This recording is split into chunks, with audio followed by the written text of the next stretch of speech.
Sa totoo lang, last year, dapat magkukwit na ako kasi ayoko na eh. Sabi ko sa mga kaibigan ko, sabi ko, Kuya Celso, quit na talaga ako. Hindi na ako nananalo. Kuya Happy, quit na ako. Talagang pagka hindi pa tayo nakaano ngayon, ayoko na. Pero salamat pa din sa mga taong yun, sa kanila, sa mga taong nag-push sa akin na magpatuloy sa pag-aalaga kahit laging gumugulong. Pero darating din talaga na mananalo din tayo.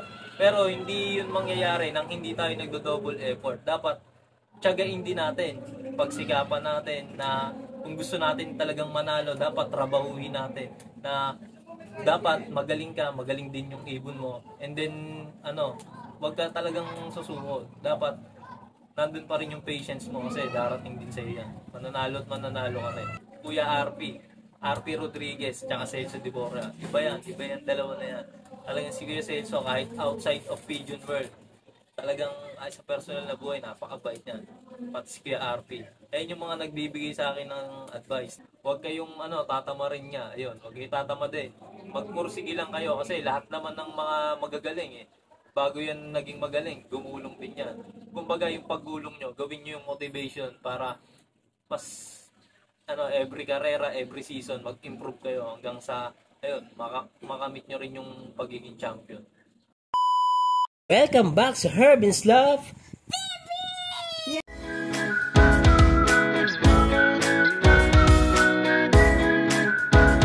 So mga kahabi, ito nga pala yung viewing ko. Dito ko nilalagay yung mga bagong hango kong ninakay. Tapos nilalagay ko lang sila dito. Tapos kapag lagay ko sila dito, ngayon kukuhanin ko naman yan, lalagay ko dito. Hanggang sa tuturuan ko na sila kung paano pumasok ng trap ko. Hanggang sa araw-araw gano'n. Hanggang sa matuto na sila. Tapos pakakawalan ko na sila dyan. Tapos hanggang sa sila na yung magpupusang pumasok dito. Matuto na sila. Yan lang yung trapdoor mga kabi. Oh. Dalawang butas lang. Ano lang to? Sariling gawa lang din. Oh. Simpleng-simple lang. Tapos napakaliit na landing board. Silipin natin yung loft. Yung laman ng loft. Yan o. Oh.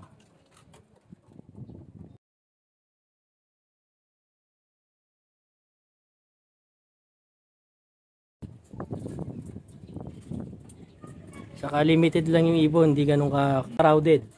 Konti lang po ako maglipad, wala pang 10.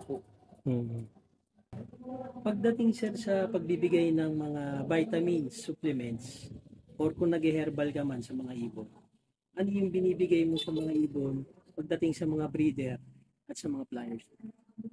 Yung mga binibigay ko lang ng mga supplements sa mga breeder ko, yung treats, redstone, yan, yung mga ganyan. Kasi yun yung mga pangunahing kailangan nila na ina-adapt ng mga inakay natin, yung mga calcium. And then yung binibigay ko naman sa kanila sa tubig, electrolyte, once a week.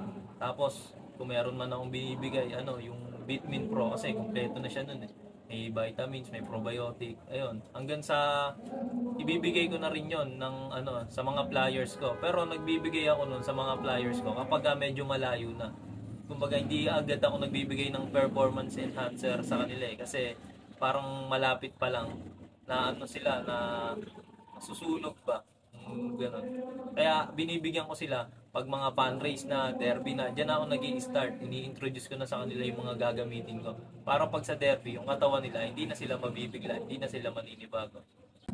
Ano yung hindi mo malilimutan pagdating sa pag-aalaga ng mga kalapate? Yung hindi ko makakalimutan sa pag-aalaga namin ng kalapate. Yung dati na kapag nagpo-force play ako, kasi gumagamit ako ng Quitis nun may ginamit ako ng Quitis nun. Nangyari, dito bumagsak sa amin. Kaya ang akala ng mga kapitbahay may binaril. Wala yung Quitis. Embarrassing moment yon. Tapos kaya tinigilan ko na yung paggamit ng Quitis.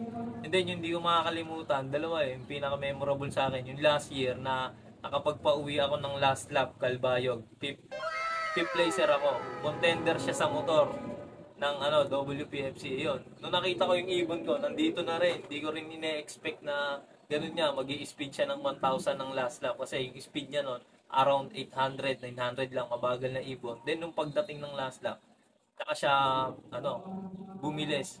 Nung nangyari nun, di pa talaga ako ready. Nandiyan pa lang ako sa may hagdanan namin. Tapos pagkita ko, ng ibon ko, nandito na.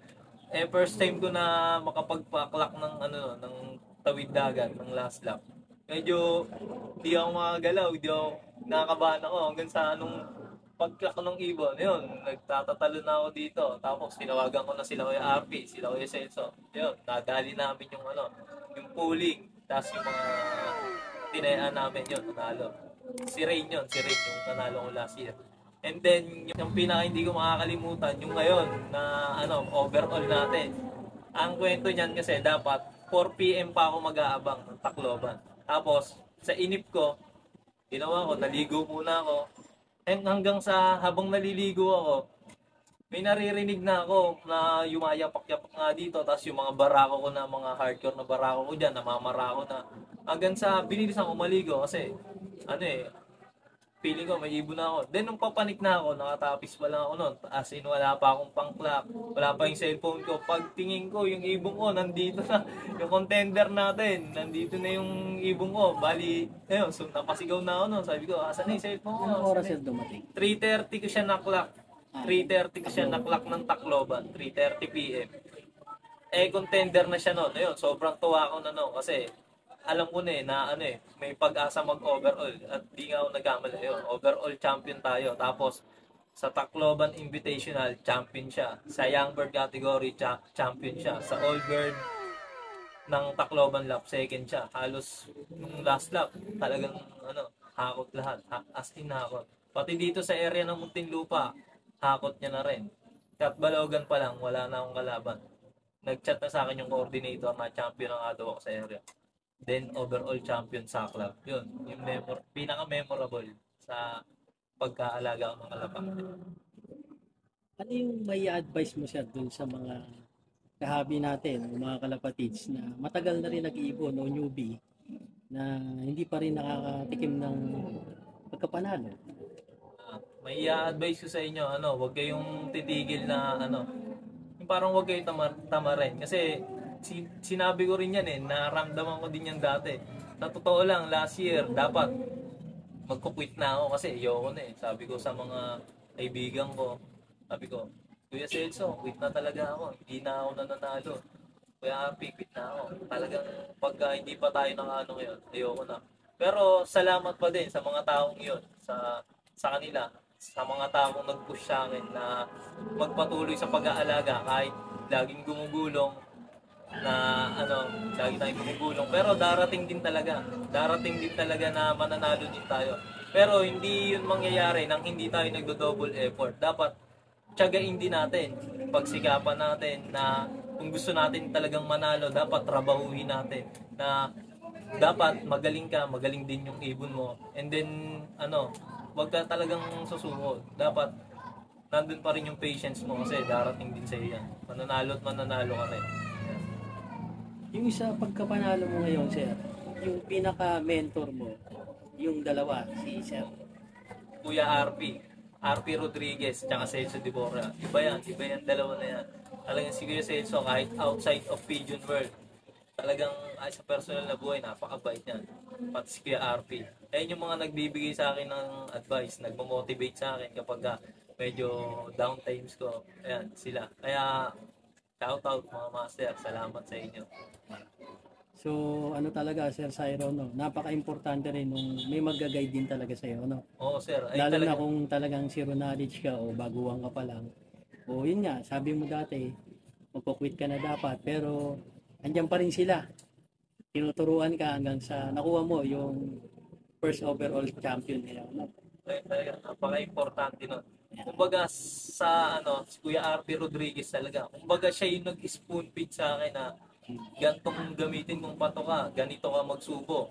Kapag na-adjust yung araw ng loading, magbilang ka pabalik, ganito. Sa kanya ko lahat nalaman. Kaya maraming salamat, Kuya RP.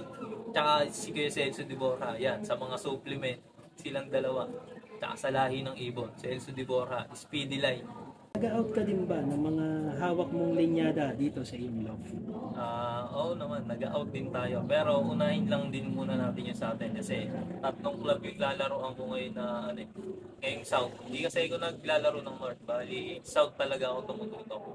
meron naman tayong pang-out. Actually nga, yun dun sa nag-overall natin, may nag-over na sa kanya, kaya lang, di talaga, di ko talaga kayang bitawan kasi unang-una, siya yung nagbigay ng karangalan dito na malaki sa loob ko, kaya parang hirap bitawan.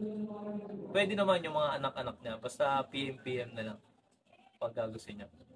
Ano yung may papayo mo, lalong-lalo na sa mga newbie or nagsisimula pa lang sa ating pigeon industry?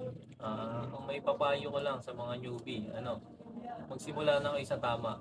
Maghanap kayo ng tao na hindi kayo lolokohin, na talagang bibigyan kayo ng lahi ng mga nananalo. Tapos, yung budget nyo, ihanda nyo kasi yung papasukin nyo na sports, hindi rin biro yung gastos dito. Gagastos ka sa patoka, sa supplement, gagastos ka sa derby, gagastos ka sa mga entry-entry na yan. Kaya yung maipapayo ko sa inyo, magsimula kayo sa tama.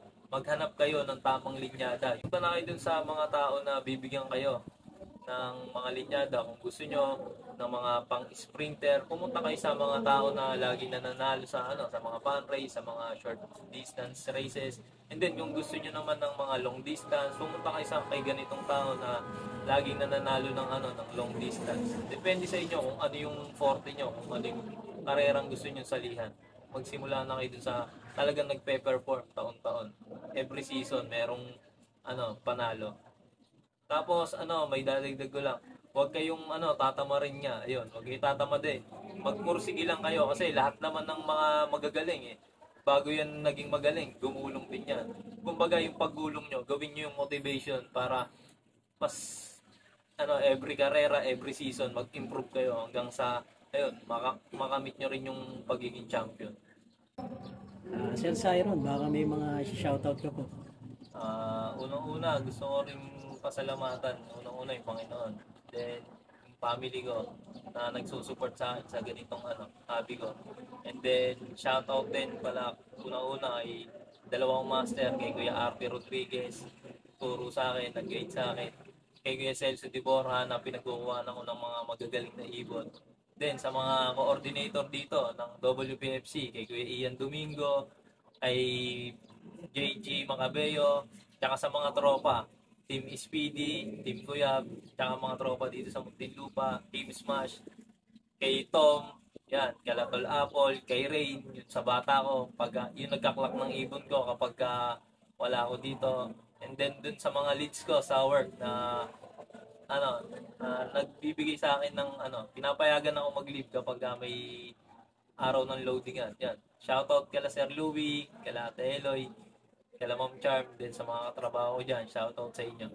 At maraming salamat din pala sa buong pamunuan ng WPFC.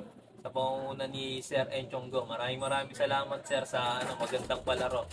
Salamat sa malinis tsaka patas na palaro dito sa amin sa area namin. Yun, Sir Siron, maraming salamat din sa pagpapaunlak at pagpapatuloy mo dito sa Muntimong Loob. At syempre, nagpapasalamat din ako kay Sir RP. Ayun, di ko pa nga siya napapasyalan tagal na kasi nga, nag-stop siya sa pagkakarera. So, breeding lang siya ngayon. Siya yung nag-repair sa akin para ma-content natin. Kaya nagpapasalamat din ako kay Sir RP Rodriguez. So, ayun, Sir Siron, good luck sa mga darating pang races at sana masundan pa lalo yung mga pagkapanalo mo dito. Thank you very much. So, hanggang dito na lang mga kahabi, yung content natin kay Sir Siron. Ayan, keep safe and God bless. Bye-bye.